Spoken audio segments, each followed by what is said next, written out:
పునర్జన్మ దీని గురించి చర్చలు జరుగుతూ ఉన్నాయి. కొంతమంది పునర్జన్మ ఉన్నదని లేదని, ఏదేమైనా శాస్త్రం ప్రకారం మనకు అందుబాటులో ఉన్న శాస్త్ర విజ్ఞాన పరిజ్ఞానం ప్రకారం ఎక్కడ కూడా పునర్జన్మని ఎవరు నిరూపించలేకపోయారు.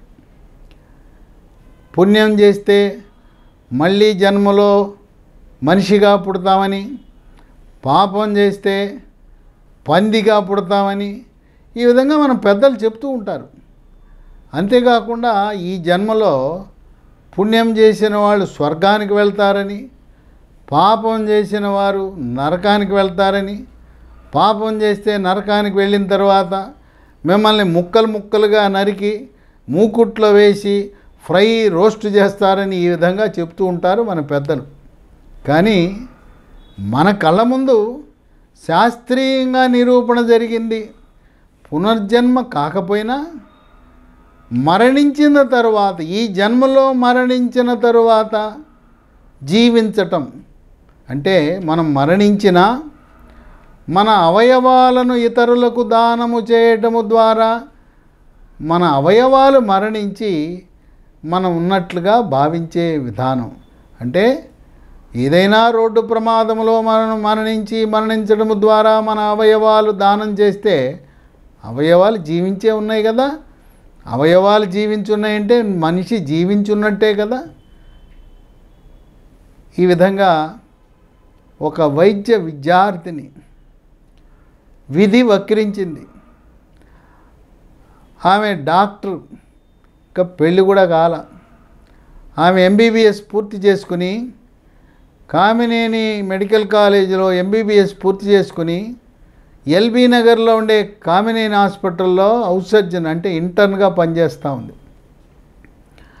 ఆమె లక్ష్యం, ఆమె పుట్టింది సత్యసాయి జిల్లా.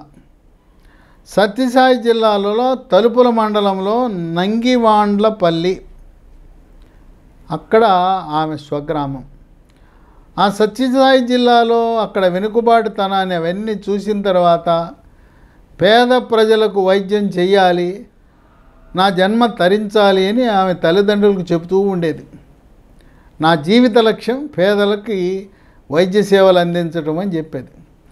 అలాగే ఆమెకి మరి ఏ సిక్స్త్ సెన్స్ అంటారు చూడండి, ఆ సిక్స్త్ సెన్స్తో తల్లిదండ్రుల దగ్గర, బంధువుల దగ్గర, స్నేహితురాళ్ళ దగ్గర ఈ చిరంజీవి డాక్టర్ పేరు నంగి భూమికారెడ్డి. ఆమె నేను మరణించిన తర్వాత, ఏదైనా రోడ్డు ప్రమాదంలో ఎట్లయినా మరణించిన తర్వాత నా శరీర అవయవాలు 10 మందికి ఉపయోగపడే విధంగా అవయవ దానం చేయండి అని చెప్తూ వచ్చేది.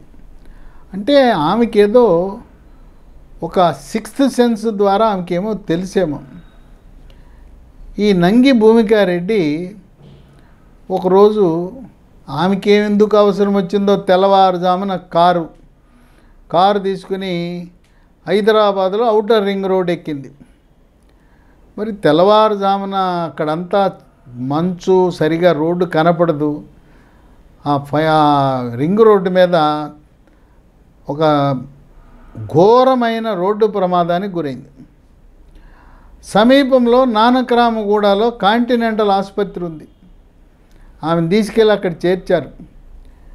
ఈ నంగి భూమికారెడ్డి డాక్టరమ్మ ఆమె అపస్మారక స్థితిలోకి వెళ్ళింది.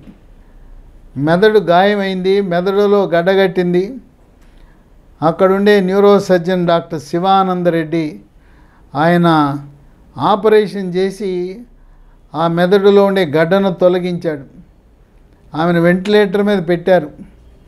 వారం రోజుల పాటు మృత్యువుతో పోరాడింది. మృత్యువుతో పోరాడినా ఆమె దైవ సన్నిధికి వెళ్ళిపోయింది. అప్పుడు తల్లిదండ్రులు, ఆమె తండ్రి నంగి నందకుమార్ రెడ్డి, తల్లి లోహిత, వీళ్ళిద్దరూ కూడా నా కుమార్తె యొక్క ఆకాంక్ష మేరకు, ఆలోచన మేరకు, ఆమె యొక్క కోరిక మేరకు ఆమె మాకు ఎప్పుడూ చెప్పేది అవయవాలు దానం చేయండి, దానం చేయండి. ఎందుకు చెప్పిందో ఆమెకి అంతరాత్మ అలా చెప్పేటట్టు చేసినట్టుంది. వాళ్ళు పెద్ద మనసుతో పుట్టెడు దుఃఖంలో కూడా మా కుమార్తె ఏదైతే కోరిందో ఆమె మరణించిన ఆమె అవయవాల ద్వారా ఆమెను మేము చూసుకోవాలని అవయవ దానానికి సిద్ధపడ్డారు. కంటిలో ఉండే కార్నియా పొరని దానం చేశారు. 2 కార్నియాలు ఇద్దరికి ఉపయోగపడతాయి. కన్ను అంటే నల్ల గుడ్డుని మొత్తం గుడ్డును తొలగించరు, కేవలం ముందుండే తెల్లటి పొర, దాన్ని కార్నియా అంటారు, అది మాత్రమే తీస్తారు. ఇక దాంతోపాటు ఊపిరితిత్తులు ఒకరికి, గుండె ఒకరికి, మూత్రపిండాలు ఇద్దరికి, కాలేయం ఒకరికి. ఈ విధంగా ఆమె అవయవాలను వివిధ కార్పొరేట్ ఆసుపత్రులు, ప్రభుత్వ ఆసుపత్రుల్లో ఉండే ఆపదలో ఉండి అవయవాలు పూర్తిగా వైఫల్యం చెందిన వారికి దానం చేయడం జరిగింది. ఆగమేఘాల మీద అవయవ మార్పిడి చికిత్సలు చేశారు. చేసిన తర్వాత ఆ పార్థివ దేహాన్ని తల్లిదండ్రులకు అప్పచెప్పడం జరిగింది. చూడండి, విధి అంటే అలా ఉంటుంది. ఆమె యొక్క ఆశలు, ఆకాంక్షలు, కోరికలు ఒక గొప్ప డాక్టర్ అయి వెనుకబడిన ప్రాంతంలో ఉండే నిరుపేదలకు సేవ చేయాలని, మరి ఎందుకు ఆమె అంతరాత్మ పదే అవయవదానం అని ఆ విధంగా ఒక నంగి భూమికారెడ్డి 22 ఏళ్ల వయసులోనే దైవ సన్నిధికి చేరింది.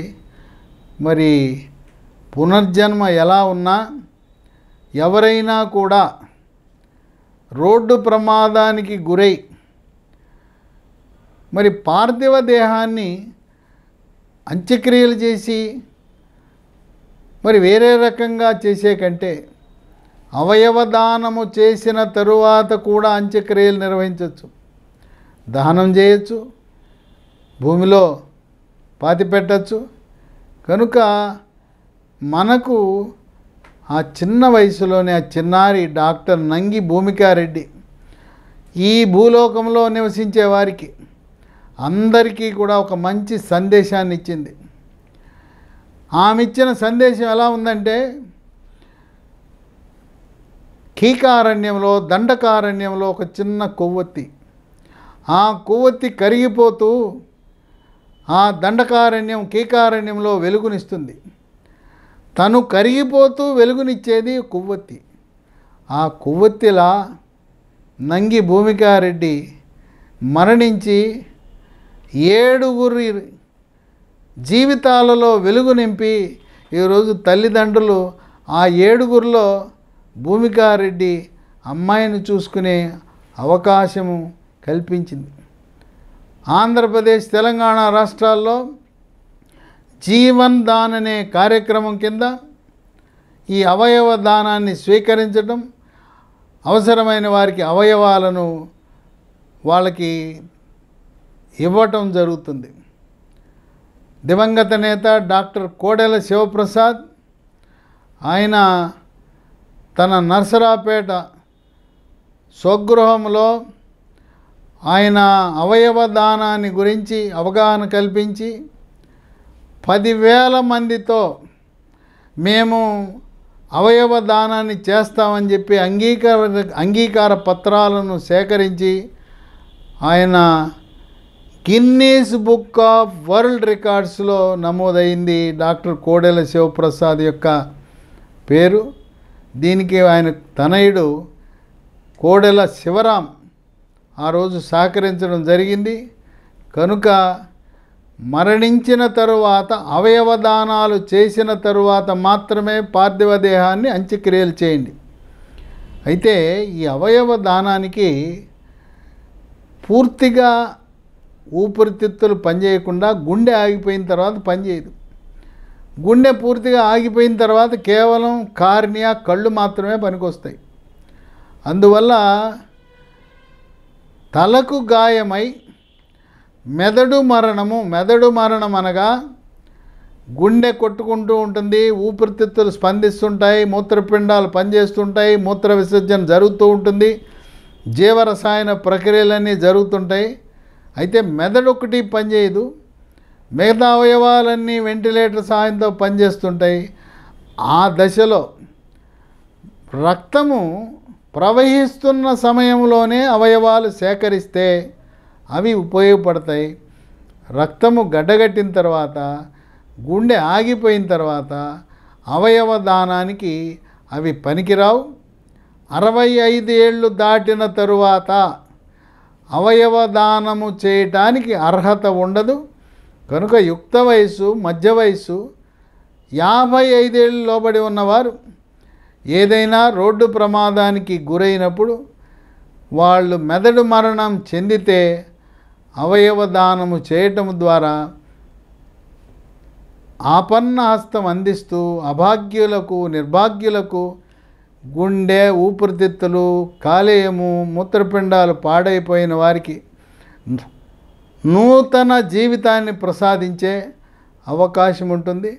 కనుక నంగి భూమికారెడ్డి మన మధ్యలో లేకపోయినా తెలుగు రాష్ట్రాలలో స్ఫూర్తిని నింపి 7గురికి వాళ్ళ జీవితాలలో వెలుగు నింపడం అనేది